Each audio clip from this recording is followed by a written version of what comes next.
Dear viewers, আশা করি সবাই ভালো আছেন। আজকে আমি আপনাদের সাথে শেয়ার করব কম তেলে ডিম দিয়ে ভীষণ হেলদি একটি নাস্তা রেসিপি। এরকম মজার সব রেসিপি পেতে চাইলে এক্ষুনি আমার চ্যানেলটি সাবস্ক্রাইব করে ফেলুন এবং পাশে থাকা বেল আইকনটি ক্লিক করে দিন। আমার চ্যানেলে সব ভিউয়ার্স এবং সাবস্ক্রাইবারদেরকে অনেক অনেক ধন্যবাদ।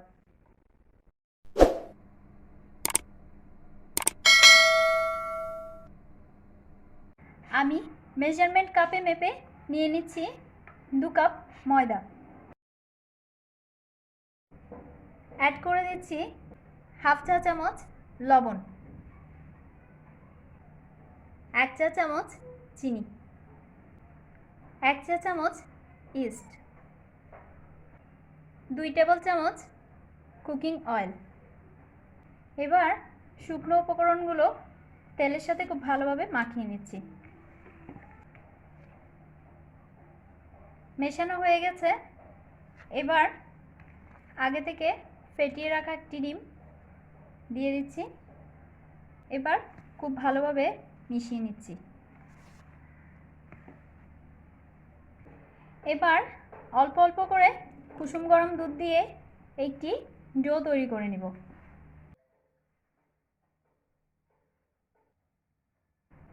আমি একটি ডো তৈরি করে নিয়েছি। আমার প্রায় বড় কাপে 1 কাপ দুধ লেগেছে। এবার একটু তেল মাখিয়ে ডোটি ঢেকে রেখে দেব। চুলার পাশে গরম স্থানে রেখে দেব 2 ঘন্টা। একটি বড় সাইজের পেঁয়াজ এভাবে কুচি করে কেটে নিয়েছি। 2টো ডিম বয়েল করে নিয়েছি। এবার এগুলো গ্রেট করে নিব।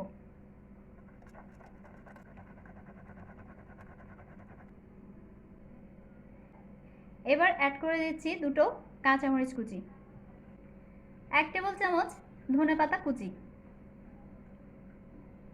অ্যাড করে দিচ্ছি 1.5 টেবিল চামচ টমেটো সস, দিয়ে দিচ্ছি হাফ চা চামচ লবণ, 1 চা চামচ চিনি। এখন সব একসাথে মিশিয়ে নিচ্ছি। সব একসাথে মিশিয়ে নিয়েছি। এবার এটা একটা সাইডে রেখে দিচ্ছি। 2 ঘন্টা পর অল্প করে ময়দা দিয়ে ডোটি তুলে নিচ্ছি।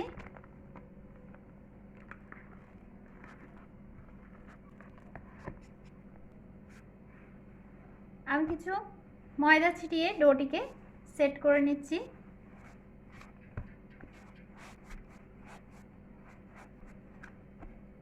এবার আমি সমান ভাগে কেটে নিব। এগুলোকে কিছু অংশে ভাগ করে নিচ্ছি। সবগুলো আমি সমান অংশে ভাগ করে নিয়েছি। এবার ময়দা ছিটিয়ে একটি অংশকে বেলে নিব।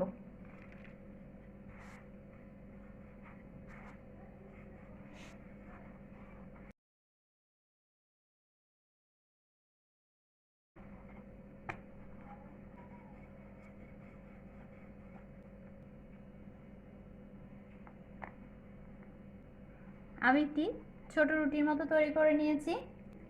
দিয়ে দিচ্ছি তৈরি করে রাখা পুর। এবার জাস্ট এভাবে ভাঁজ করে দিব।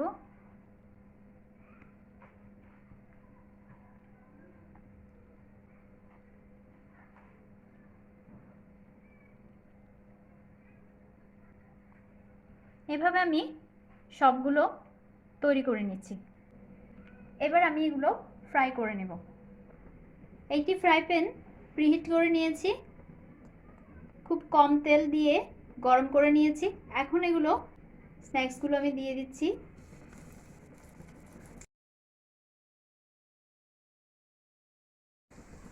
চুলা লো ফ্লেমে রেখে আমি স্ন্যাক্সগুলো ফ্রাই করে নিব। আমি এপাশ ওপাশ দুপাশ খুব ভালোভাবে ভেজে নিব। ফ্রাই করা হয়ে গেছে। এভাবে আমি সবগুলো ফ্রাই করে নেব। তৈরি হয়ে গেল ভীষণ মজার একটি নাস্তা। এটি সকাল কিংবা বিকালের নাস্তায় খেতে পারেন, কিংবা বাচ্চাদের স্কুলে টিফিনেও দিতে পারেন। ভেতরটা কেমন হয়েছে আমি আপনাদেরকে দেখিয়ে দিচ্ছি।